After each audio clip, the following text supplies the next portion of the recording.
অনেক দিন আগের কথা। বাংলার এক ছোট্ট গ্রামে বাস করত সালমা নামে এক নারী। তার সংসার ছিল বড়, স্বামী, ছোট্ট দুটি সন্তান, অসুস্থ শ্বশুর শাশুড়ি। সবাইকে দেখাশোনার দায়িত্ব ছিল তার কাঁধে। ভোর হতেই সালমা জেগে উঠত। একদিকে ছোট্ট মেয়ের চুল বেঁধে দিত স্কুলে যাওয়ার জন্য, অন্যদিকে চুলায় হাঁড়ি চাপিয়ে রান্না করত পরিবারের জন্য। কখনো ছেলেকে পড়াতো, কখনো শ্বশুরের ওষুধ খাওয়াতো, আবার কখনো স্বামীর কাপড় গুছিয়ে দিত কাজের জন্য। মনে হতো আকাশে যেন পুরো পৃথিবীটাকে সামলাচ্ছে। ক্লান্তি তার চোখে মুখে স্পষ্ট হলেও তার মুখের হাসি কখনো মুছে যেত না, কারণ সে জানত যে এই সংসার আমার দায়িত্ব আমারই।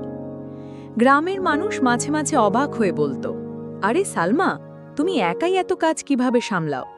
সালমা মৃদু হাসি দিয়ে বলতো, যে রাঁধে সে চুলও বাঁধে। যদি মন আর ভালোবাসা থাকে তবে অসম্ভব কিছুই নেই।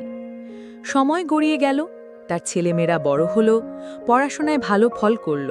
শ্বশুর শাশুড়িও সন্তুষ্ট মনে বললেন, আমাদের সালমা শুধু সংসারই চালায়নি, আমাদের সবার স্বপ্নও বাঁচিয়ে রেখেছে।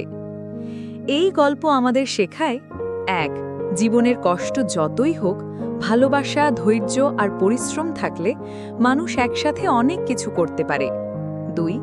সত্যিকারের শক্তি শুধু বাহুতে নয়, হৃদয়ের ভেতরে লুকিয়ে থাকে।